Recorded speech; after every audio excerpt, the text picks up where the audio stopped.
काफी महत्वपूर्ण और इंटरेस्टिंग खबर है। पहली क्या खबर है? No baby no Japan. ऐसी खबर जिसे सुनने के बाद एक बार के लिए ऐसा लगता है क्या बात कर रहे हो। आज की चर्चा का महत्व क्या है? महत्व है, बिल्कुल महत्व है, क्योंकि जीवन पर्यंत जितने भी आपने पेपर पढ़ने हैं उनमें पॉपुलेशन इटसेल्फ एक तो ज्योग्राफी का पार्ट है। अगर आपने कभी भी ज्योग्राफी प्रिपेयर की है तो पॉपुलेशन जो मतलब सब्जेक्ट मतलब टाइटल है वो ज्योग्राफी के अंदर आता है। दूसरा, इकोनॉमिक डेवलपमेंट का जीएस पेपर 3 से उसका सीधा रिलेशन आता है। नंबर तीसरा, किसी भी देश की प्रगति अगर हो तो वहां के सोशल इश्यूज का उसमें बहुत बड़ा योगदान होता है। यानी पॉपुलेशन इटसेल्फ एक ऐसा चैप्टर है जो आपके प्रिपरेशन में बहुत सारे आयाम कवर करता है। तो इसी क्रम में आज मैं जो आपको खबर बताने जा रहा हूं वो खबर आपके बहुत काम की है। टेक्निकल टीम से निवेदन है थोड़ा ब्राइटनेस पे ध्यान दें, बोर्ड दिखाई नहीं दे रहा है। नो बेबी नो जापान ऐसा किसने कहा है? तो प्रधानमंत्री किशिदा, जापान के प्रधानमंत्री किशिदा, उनकी जो सलाहकार हैं उनका बयान आया है। ठीक है, उनका बयान क्या आया है? उन्होंने कहा है, जो कि उनकी करीबी सहयोगी हैं, उन्होंने हाल ही में एक बयान दिया और कहा कि यदि जापान ने जल्दी जल्दी बच्चे प्लान करना शुरू नहीं किया तो जापान पूरी तरह खत्म हो जाएगा। अब यह बात सुनकर के ऐसा लगता है कि जब जापान के पीएम के सलाहकार का यह बयान है तो संभवतया सलाहकार की ही बातें पीएम मानते हैं तो शायद सरकार का भी यही विजन होगा। और समटाइम्स ऐसी बातें तो बहुत सारी सुर्खियों में निकल कर आई हैं। इसका मतलब इस बात को बहुत गंभीरता से लेने की जरूरत है कि जापान में जनसंख्या में जो गिरावट है वो जापान की अर्थव्यवस्था के लिए बहुत बड़ी चुनौती है। मैं जब इस सेशन को आपके साथ डिस्कस कर रहा होऊंगा उस समय आपका दिमाग इस कुछ और दिशाओं में भी दौड़ रहा होगा। जैसे अगर जनसंख्या कम है तो हम भारतवासी वहां जाकर सेटल क्यों नहीं हो जाते? आप में से कुछ लोगों के दिमाग में आ रहा होगा कि हम में से कुछ लोग बहुत सारी दुनिया के देशों में बसे हुए हैं, है ना। यूएई के अंदर लगभग 33% जनसंख्या हमारी है, करोड़ों की आबादी में हम अमेरिका में बसे हुए हैं। ऐसी स्थिति के अंदर क्यों नहीं हम जाकर के जापान बस जाते? उसका जवाब भी सेशन के अंदर मिलेगा। तो फिलहाल के लिए हम शुरुआत करते हैं इस पूरे विश्लेषण की, तुलनात्मक अध्ययन करते हैं दुनिया का, बताएंगे महत्व जनसंख्या का। देखिए साथियों, ये हैं वो सलाहकार जिन्होंने हाल ही में बयान दिया है। नाम है इनका प्रधानमंत्री फुमियो किशिदा के सलाहकार मसाको मोरी। इन्होंने हाल ही में कहा कि देश का अस्तित्व समाप्त हो जाएगा अगर जन्म दर में गिरावट में कमी नहीं आई। देश की अर्थव्यवस्था चकनाचूर होने में देर नहीं लगेगी। ऐसी एक जानकारी इन्होंने ब्लूमबर्ग नामक न्यूज एजेंसी को इंटरव्यू के अंदर देते हुए कहा कि अगर जन्म दर घटती रही तो देश खत्म हो जाएगा। जापान टाइम्स की खबर देखते हैं। जापान टाइम्स खबर छापता है फरवरी 2023 के अंदर, Japan's birth rate continues to decline plunging to new record low. Japan की बर्थ रेट में लगातार गिरावट दर्ज की जा रही है और उसने अपना एक न्यूनतम स्तर भी दर्ज कर लिया है।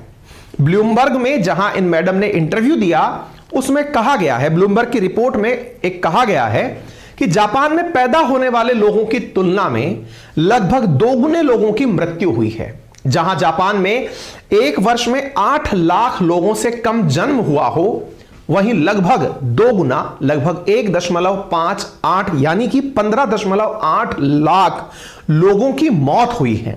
यानी मौत की तुलना में पैदा होने वालों की संख्या कम है। यह नहीं है कि वहां पर कोई बेहतर इलाज के संसाधन नहीं है, परेशानी यह है कि वहां पर इलाज के बावजूद भी बूढ़ा होकर जो आदमी मर रहा है उसकी संख्या बहुत है।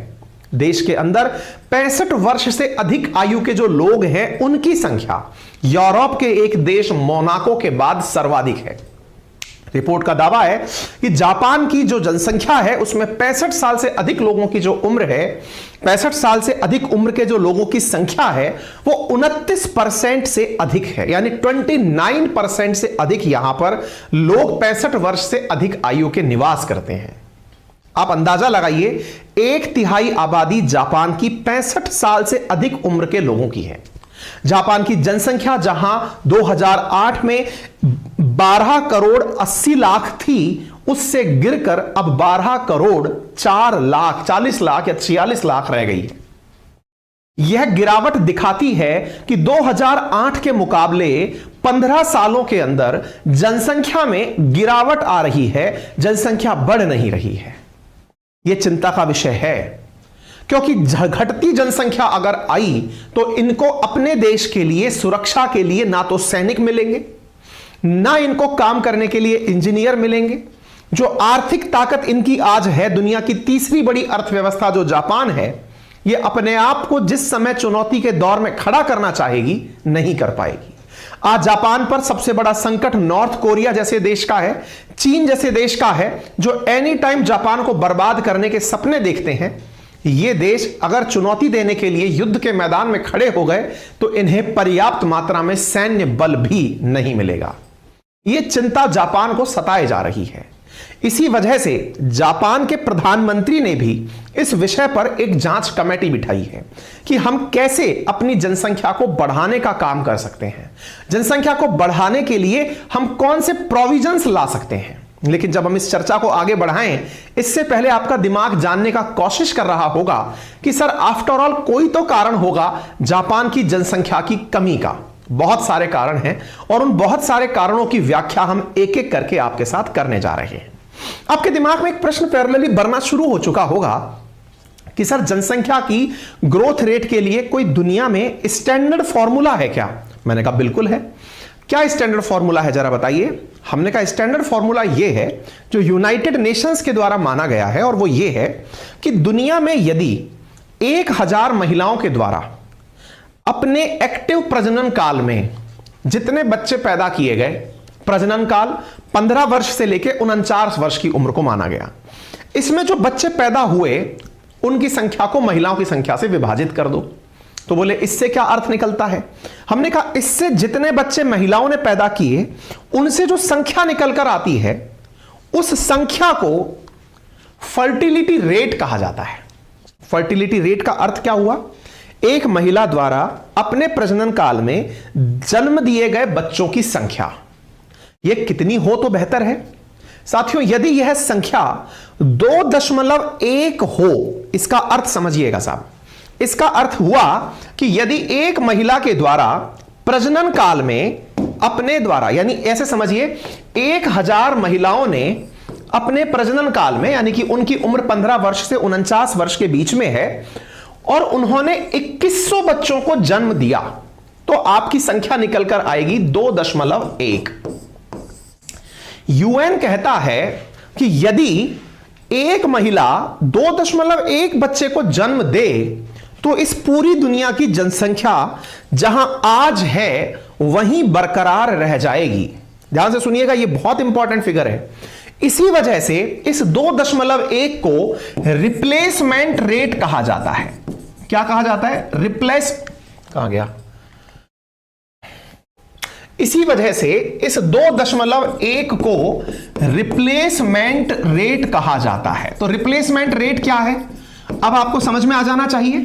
15 से 49 वर्ष की उम्र में जो महिलाएं हैं उन्होंने जितने बच्चों को जन्म दिया उनकी संख्या है। क्लियर? नापते कैसे हैं इसको? मैंने इसको कह दिया 2100 डिवाइडेड बाय 1000। ठीक है, इतने बच्चे डिवाइडेड बाय महिलाएं। क्लियर हो गया? अच्छा, दुनिया में जितनी जनसंख्या है उतनी बरकरार रह जाएगी अगर यह नंबर रहा। अगर यह नंबर, अच्छा आज की स्थिति में पूछना चाहेंगे आप कि सर आज की स्थिति में कितना चल रहा है नंबर? ये वाला, यह नंबर चल रहा है 2.3। 2.3 का मतलब क्या हुआ? इसका अर्थ हुआ कि महिलाएं 1000 हैं और उनके द्वारा 2300 बच्चों को जन्म दिया जा रहा है विश्व में। यह तो यूएन मानता है कि यदि ऐसा हो जाए तो जनसंख्या नहीं बढ़ेगी। दैट इज, ये रिप्लेसमेंट रेट है। जितने लोग जिंदा हैं वो मर गए अगर, तो जो आने वाली जनरेशन है वो उसकी जगह ले लेगी। यानी जैसा चल रहा है अगर वैसा मेंटेन रह गया तो हम इतने में जनसंख्या को आज की संख्या पर कंट्रोल कर लेंगे, यहीं की यहीं रह जाएगा। हो क्या रहा है? पूरी दुनिया का वैश्विक अनुपात, महिलाएं 1000, जन्म ले रहे हैं 2300 बच्चे, अर्थात इन 0.2 की वजह से जनसंख्या में वृद्धि दर्ज की जा रही है। अर्थात रियलिटी अभी क्या चल रही है तो वो मैंने आपके सामने रख दिया। ये करंट डेटा है, ये तो हुआ विश्व का। विश्व का रियल ये है, यूएन ये चाहता है, ये तो हो गए फिगर। आगे बढ़ते हैं। आपके दिमाग में क्वेश्चन बनना शुरू होगा, इंडिया के क्या हालात हैं जरा वो बताइए। ठीक है, इंडिया के हालात देख लीजिए साहब। इंडिया के हालात हैं भारत की जो फर्टिलिटी रेट है वो 2.05 है, अर्थात वैश्विक अनुपात जो 2.1 होना चाहिए उससे कम है। ये इंडिया का करंट फर्टिलिटी रेट है। ये इंडिया का करंट फर्टिलिटी रेट क्या कहता है? ये कहता है कि जितने बच्चे पैदा होने चाहिए उससे कम पैदा हो रहे हैं। दैट मींस इंडिया की जनसंख्या अब डिक्लाइनिंग फेज में है, भारत की जनसंख्या अब घट रही है। उम्मीद है अब आपको यह फिगर भी समझ में आ गया होगा। क्लियर हो गया? अब आपने इंडिया की जनसंख्या तो 140 करोड़ समझ रखी है, घट भी जाएगी तो चलो कंट्रोल में ही आएगी। जापान के हालत क्या है? जापान के हालत आज का विषय है, इसीलिए आप उसे सुन रहे हैं। जापान में यह नंबर सरकार के तमाम प्रयासों के बाद 1.4 है। फिर से सुनिए, 2.1 रहे तो जितनी जनसंख्या है बरकरार रह जाएगी। वर्तमान में दुनिया 2.3 पर चल रही है, अर्थात जनसंख्या दुनिया की बढ़ रही है। भारत के केस में जनसंख्या कम होना शुरू हो रही है, लेकिन जापान के केस में यह नंबर बहुत चिंताजनक है। कितना है? यहां 1.4 है। साथियों, एक समय पर तो यह नंबर घिस करके 1.26 पहुंच गया था, अर्थात 1260 बच्चे जन्म ले रहे थे 1000 महिलाओं पर। यह इतना चिंता का विषय हुआ कि सरकार को जनसंख्या बढ़ाने के लिए अपने द्वारा इंसेंटिव देने पड़े। इंसेंटिव से मतलब लोगों को अपने द्वारा टैक्स रिबेट देनी पड़ी, जॉब में रिलैक्सेशन देना पड़ा कि यदि आप जनसंख्या बढ़ाने में मददगार साबित होंगे तो हम जनसंख्या के लिए आपका रोल महत्वपूर्ण मानेंगे। क्या आप मेरी बात समझ पा रहे हैं? यहां तक क्लियर हो गई कहानी? अब अगर यह बात है तो प्रश्न बड़ा खड़ा होता है कि साहब ऐसी स्थिति का, चलो ये तो मेहनत करके इन्होंने यहां पहुंचा दी, लेकिन अभी भी यह चिंताजनक है, तो इसका कारण क्या है? सवाल समझ में आ गया? इसका कारण क्या है? चलिए आपको पहला कारण बताते हैं। देखिए, पहले एक फिगर देख लीजिए आप, जो आपको समझाने के लिए पर्याप्त होगा। जनसंख्या का जो घटता हुआ क्रमांक है वो महिला और पुरुषों की संख्या में जो संख्या की वृद्धि है उसे घटाता हुआ 2070 तक इस तरह से व्यक्त कर रहा है। 85, 90 और 95 और 2100, एकदम यह ग्राफ जो स्थिति है वो बहुत सीमित संख्या तक सिकुड़ रही है। ऐसा हो क्यों रहा है? जैसा मैंने आपसे अभी कहा कि जापान की पॉपुलेशन 12.57 करोड़ दिखाई पड़ती है और इस बढ़ती हुई जनसंख्या में इनका टीएफआर बहुत बड़ा योगदान देता है, वो जो कि 1.4 तक पहुंच चुका है। तो इसके पीछे का मैंने कंपैरिजन इंडिया वाला भी आपको दे दिया है, फर्टिलिटी रेट भी आपको समझा दी है।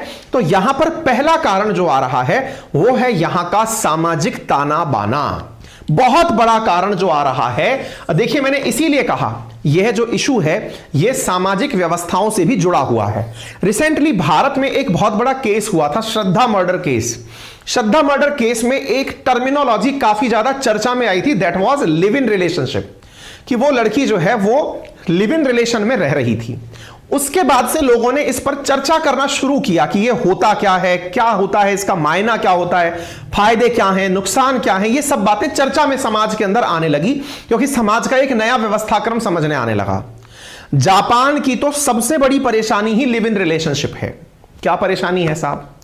यहां पर महिला और पुरुष विवाह से बचना चाहते हैं और विवाह से बचने के स्थान पर वे केवल एक दूसरे के साथ बिस्तर साझा करना चाहते हैं और एक दूसरे के मदद करने के लिए मित्र जिस तरह से व्यवहार करते हैं वैसा व्यवहार निभाना चाहते हैं।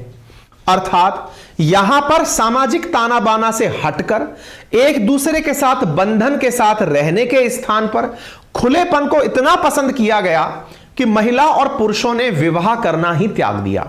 आप पूछेंगे ये कैसे बोल सकते हो?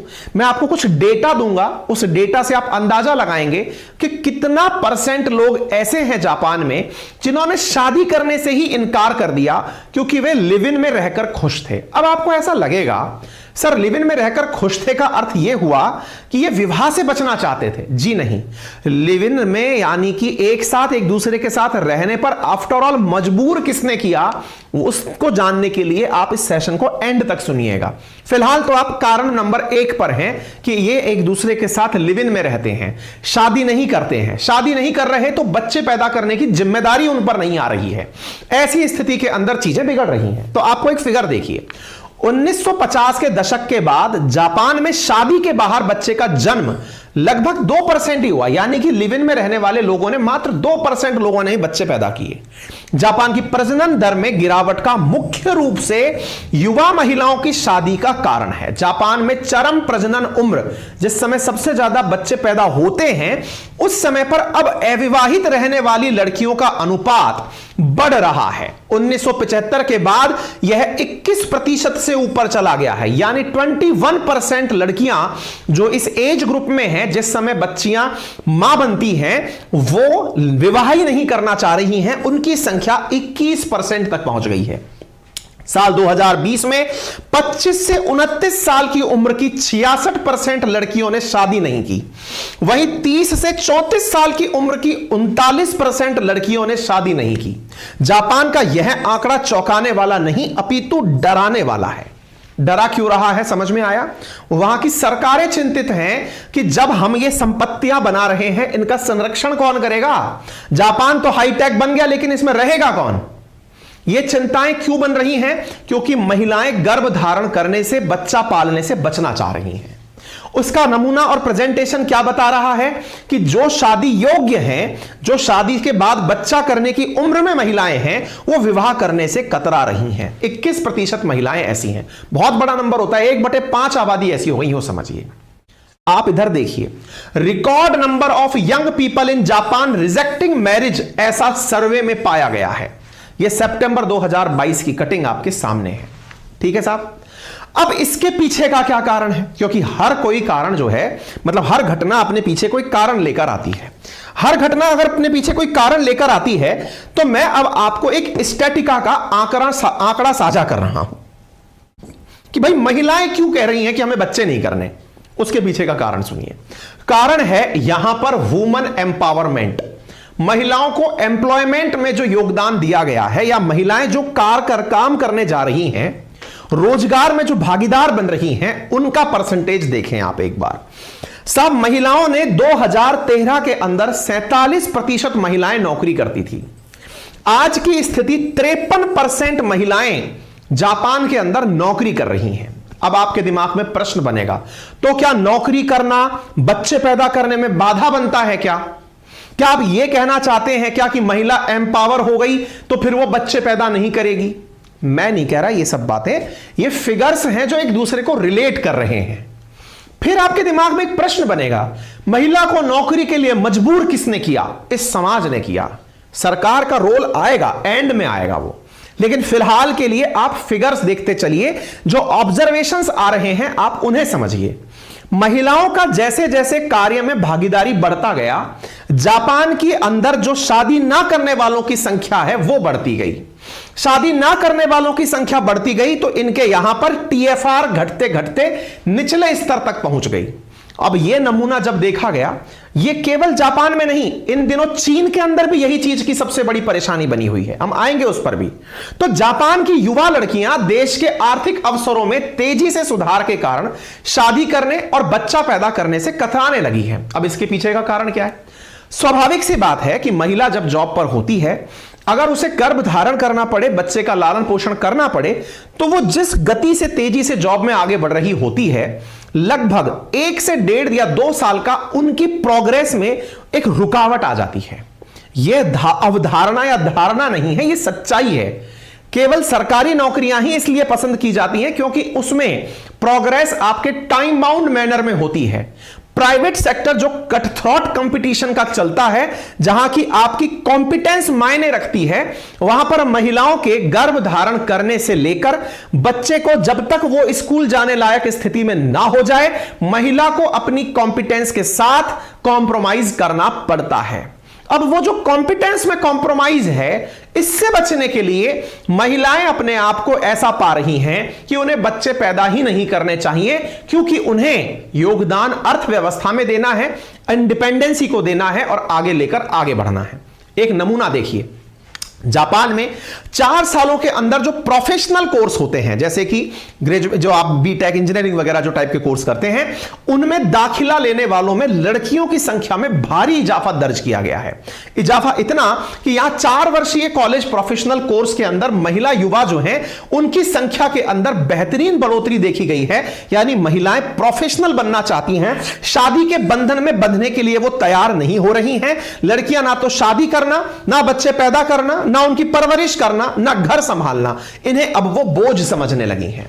अब इसके पीछे का एक कारण पुरुष समाज के ऊपर भी जाता है, और वो क्या है? जापान के जो पुरुष हैं वो महिलाओं के साथ अगर काम में साथ देते तो शायद ये स्थितियां ना आती। घर में जिस प्रकार से पुरुष कार्य में सहायता देते हैं, अगर वो यहां पर भी दे रहे होते तो महिलाओं की यह मानसिकता विकसित ही ना हो पाती। यही कारण है कि जापान में बढ़ती हुई वर्कफोर्स में महिलाओं का योगदान बढ़ता चला गया और समाज एकाकीपन की तरफ चला गया। महिला और पुरुष एक दूसरे के साथ लिव इन में रहने लगे, शारीरिक जरूरतों की पूर्ति होने लगी, लेकिन समाज की जिम्मेदारियों से बचने का रास्ता अपना लिया। आपके सामने एक एग्जाम्पल है, record number woman joining Japanese workforce. आप यहां पर देखें कि जापान के अंदर जो वर्कफोर्स में महिलाओं का कंट्रीब्यूशन रहा है वो लगातार इंक्रीज होता जा रहा है। जहां पुरुषों का डिक्रीज हुआ है वर्कफोर्स में, जापान में काम करने वाले लोगों के अंदर प्रतिशत पुरुषों की संख्या घटी है, वहीं महिलाओं की संख्या में इजाफा हुआ है। वो 46% से बढ़कर 51% पहुंच गई, लगभग 52% 2019 के अंदर पहुंच गई। क्लियर है? किसी देश की शुद्ध वार्षिक जनसंख्या की परिवर्तन की गणना, इन सब में केवल यह कहना कि बच्चे पैदा नहीं हो रहे, यह भी गलत है। बहुत से अन्य कारण भी हैं, जैसे लोगों का पलायन करके दूसरी जगह जाना, नए जन्म लेना, वृद्धों की मृत्यु होना, और भी बहुत सारे फैक्टर हैं जो जनसंख्या को प्रभावित करते हैं। ऐसी स्थिति में निक्की एशिया के अंदर इस महीने में एक खबर छपी और कहा कि जापान की समस्या का समाधान क्या हो सकता है।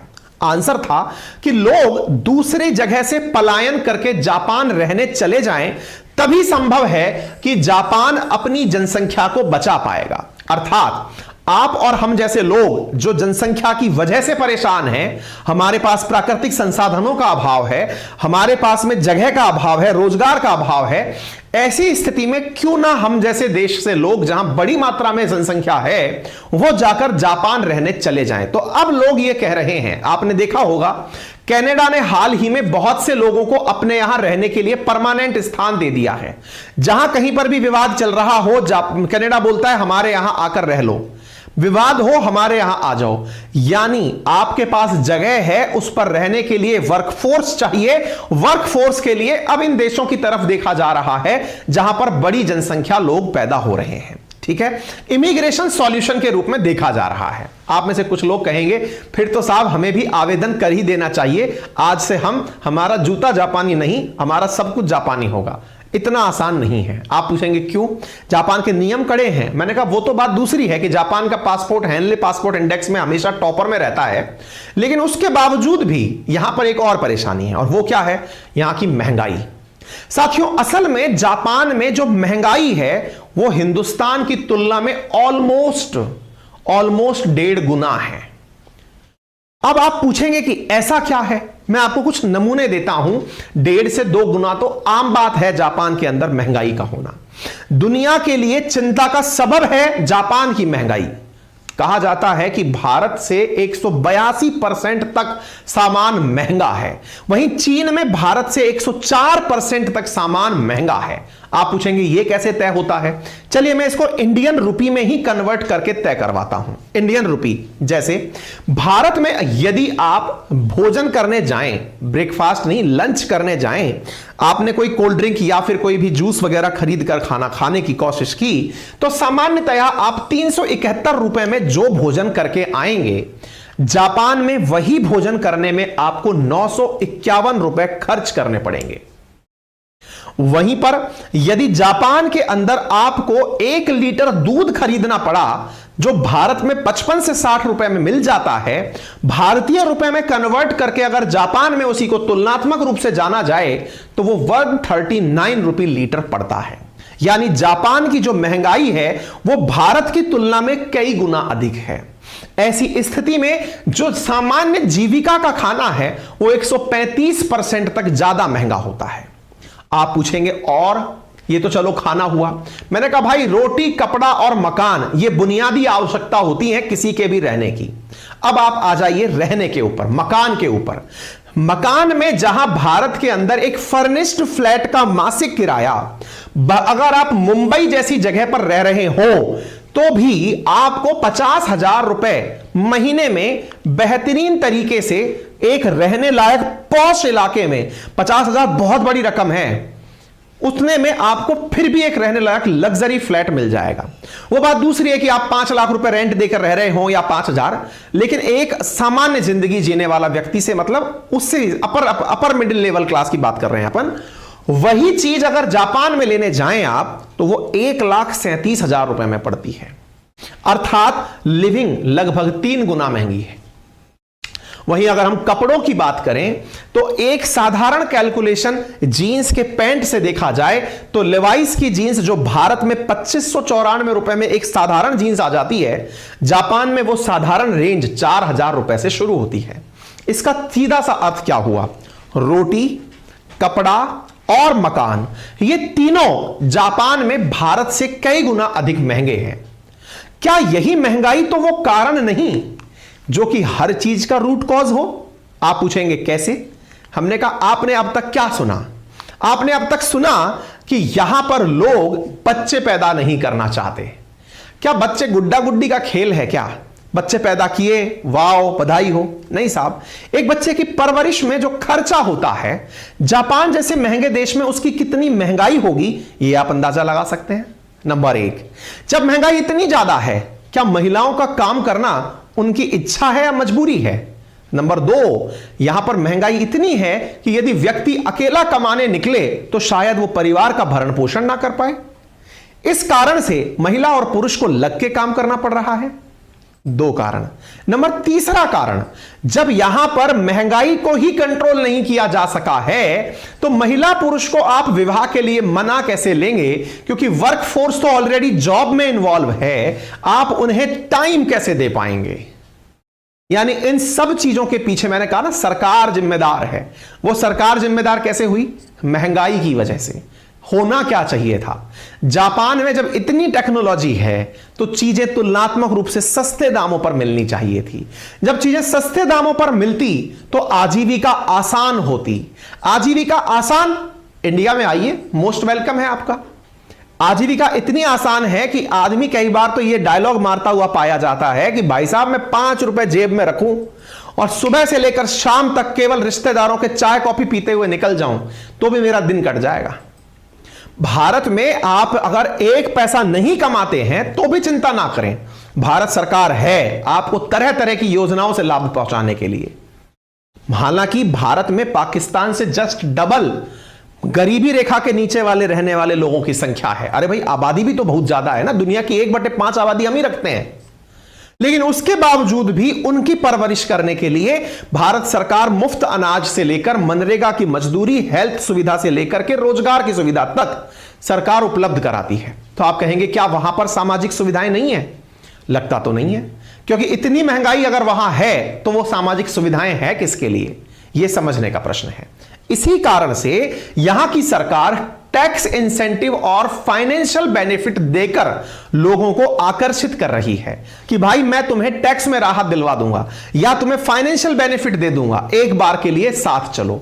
यही कारण है कि जापान की सरकार ने 48,000 रुपए तक यहां लोगों को एक्स्ट्रा बेनिफिट देने का पेमेंट में निर्णय किया है यदि बच्चा पैदा होता है। उम्मीद है आपको सारी बातें आसान भाषा में समझ में आ गई होंगी। बाकी आपकी क्या राय है, आप अपनी राय रखने के लिए बिल्कुल फ्री हैं। मैं आपको यहां पर कुछ प्रीवियस ईयर क्वेश्चंस इन चीजों से जुड़े हुए यूपीएससी सीएपीएफ के दिखा दे रहा हूं, आप उन्हें सॉल्व कर सकते हैं। आपसे छोटी सी गुजारिश इसी नाम पर हम कर लेते हैं, वीडियो के नीचे राइट हैंड साइड पर एक सब्सक्राइब का बटन दिया हुआ है। यदि आप सेशन में नए हैं तो उसे दबा दें, क्योंकि उससे आपसे कोई चार्ज नहीं लगता।